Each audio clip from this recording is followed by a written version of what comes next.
بسم اللہ الرحمن الرحیم۔ معزز ناظرین کرام، السلام علیکم ورحمۃ اللہ وبرکاتہ۔ ناظرین کرام، سیرت النبی صلی اللہ علیہ وسلم کا 5واں ایپیسوڈ آپ کے سامنے پیش خدمت ہے۔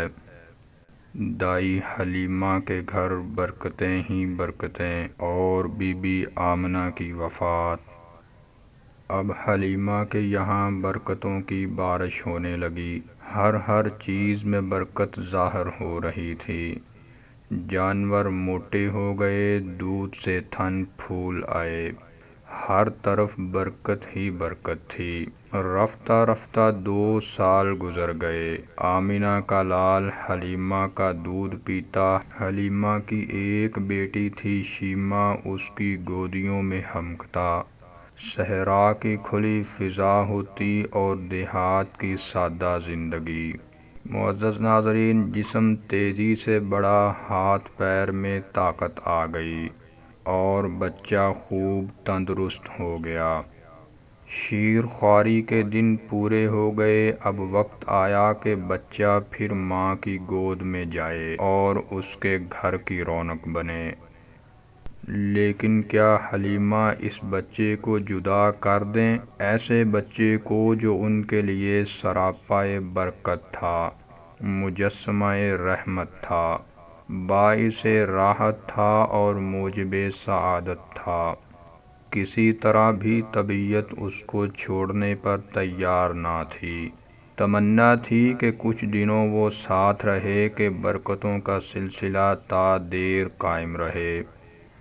وہ بچے کو لے کر ماں کے گھر کی طرف چلیں، لیکن ارادہ تھا کہ ان سے گزارش کریں گی کہ بچے کو کچھ دن اور ساتھ رکھنے کی اجازت دے دیں۔ چنانچہ دائی حلیمہ آمنہ کے پاس آئیں اور بولیں، مجھے اندیشہ ہے کہ اگر محمد صلی اللہ علیہ وسلم ابھی سے مکہ میں رہ گئے تو کہیں یہاں کی آب و ہوا اسے کوئی نقصان نہ پہنچائے۔ کیوں نہ آپ اسے کچھ دن اور ہمارے ساتھ رہنے دیں، ذرا اور بڑا ہو جائے پھر آ جائے گا۔ اس طرح حلیمہ آمنہ سے ضد کرتی رہیں اور اصرار کرتی رہیں، طرح سے مناتی رہیں، مکہ کی آب و ہوا سے ڈراتی رہیں، یہاں تک کہ وہ تیار ہو گئیں۔ معزز ناظرین، اب کیا تھا، حلیمہ کا دل خوشی سے باغ باغ ہو گیا، آنکھیں چمک اٹھیں اور چہرہ دمک اٹھا، اور وہ محمد کو لے کر پھر اپنے گھر آ گئیں۔ معزز ناظرین، محمد پھر اسی صحرا میں آ گئے۔ اب پھر وہی کھلی فضا تھی، ریت کے ٹیلے تھے، چکنے چکنے پتھر تھے، وہی ساتھی اور وہی ہم جولی تھے۔ محمد پھر اسی طرح پتھروں سے کھیلتے، ریت پر اچھلتے اور بچوں کے ساتھ ادھر ادھر دوڑتے۔ محمد صلی اللہ علیہ وسلم اب 5 سال کے ہو گئے۔ حلیمہ سے جدائی کی گھڑی آ پہنچی۔ محمد سے حلیمہ کو بے حد محبت تھی۔ وہ سچ مچ ان کی آنکھوں کی ٹھنڈک تھے، ان کے دل کا سکون تھے۔ محمد کو بھی حلیمہ سے بے انتہا محبت تھی۔ نبوت ملنے کے بعد بھی جب وہ آپ کے پاس آئیں تو آپ میری ماں کہہ کر لپٹ گئے۔ ناظرین کرام، حلیمہ کے لیے محمد کی جدائی سوہانے روح تھی، لیکن کیا کرتیں کہ اب گھر پہنچانا ضروری تھا، مزید روکنا ممکن نہ تھا۔ پھر ایک وجہ اور بھی تھی جس کی وجہ سے حلیمہ نے اور جلدی کی، کہ ایک روز وہ بیٹھی ہوئی تھی اور ساتھ میں محمد بھی تھے کہ اتنے میں حبشہ سے کچھ عیسائیوں کا گزر ہوا۔ بچے پر نظر پڑتے ہی وہ ٹھہر گئے، قریب آئے اور اسے غور سے دیکھنے لگے، ایک ایک چیز کا جائزہ لینے لگے اور حلیمہ سے یہ بھی پوچھا کہ یہ بچہ کیسا ہے۔ پھر وہ آپس میں باتیں کرنے لگے کہ اس بچے کو لے لیں اور اس کو اپنے یہاں لے چلیں۔ یہ بچہ ایک عظیم انسان ہوگا، ہم خوب جانتے ہیں کہ یہ کیا بنے گا۔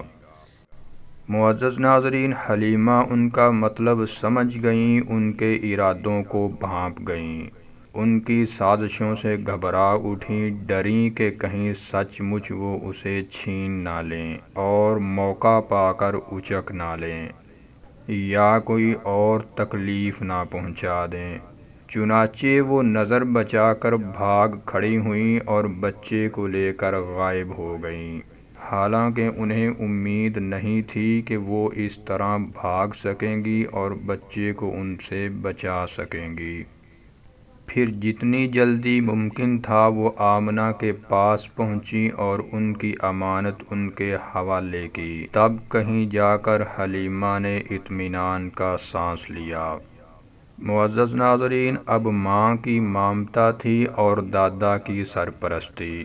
دونوں محمد سے بہت پیار کرتے، ہمیشہ اپنی نظروں کے سامنے رکھتے اور ہر طرح سے آپ کا خیال رکھتے۔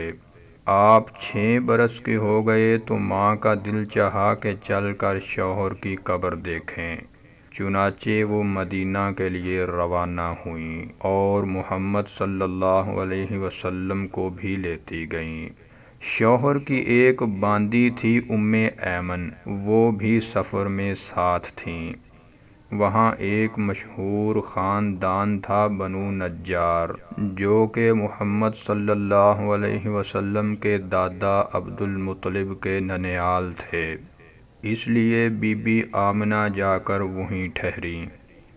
ناظرین اکرام، بی بی آمنہ مدینہ پہنچی تو پیارے بیٹے کو وہ گھر دکھایا جہاں اس کے پیارے باپ نے وفات پائی تھی، وہ جگہ بھی دکھائی جہاں وہ ہمیشہ کی نیند سو رہے تھے۔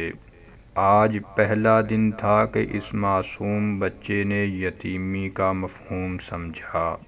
آج پہلا موقع تھا کہ اس کے شیشہ دل پر رنج و غم کا عکس پڑا۔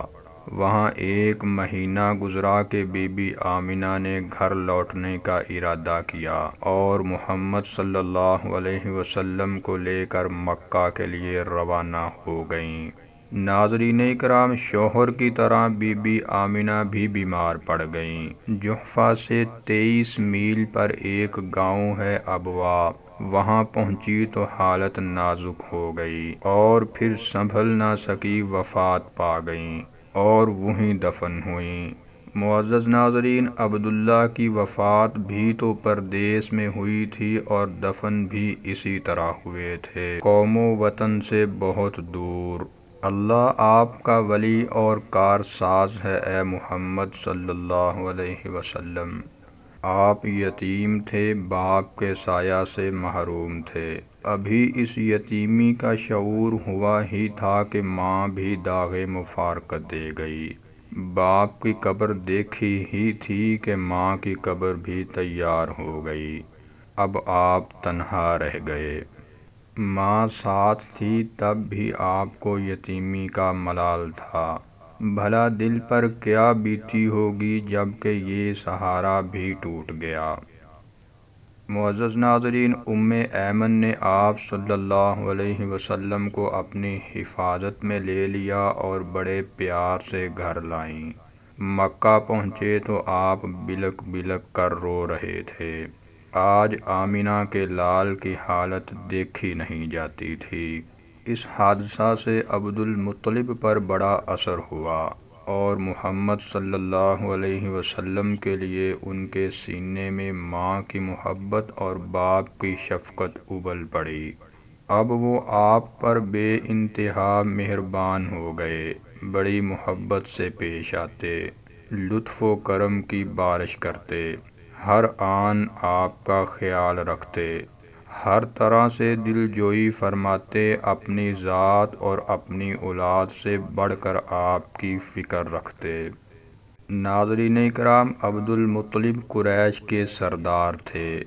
کعبہ کے زیر سایہ اپنی گدی پر بیٹھتے تو بیٹے ادب و احترام میں گدی سے ذرا دور بیٹھے ہوتے، لیکن محمد صلی اللہ علیہ وسلم آ جاتے تو عبد المطلب انہیں اپنے پاس بلاتے، اپنی گدی پر بٹھاتے اور پیار سے پیٹھ سہلاتے۔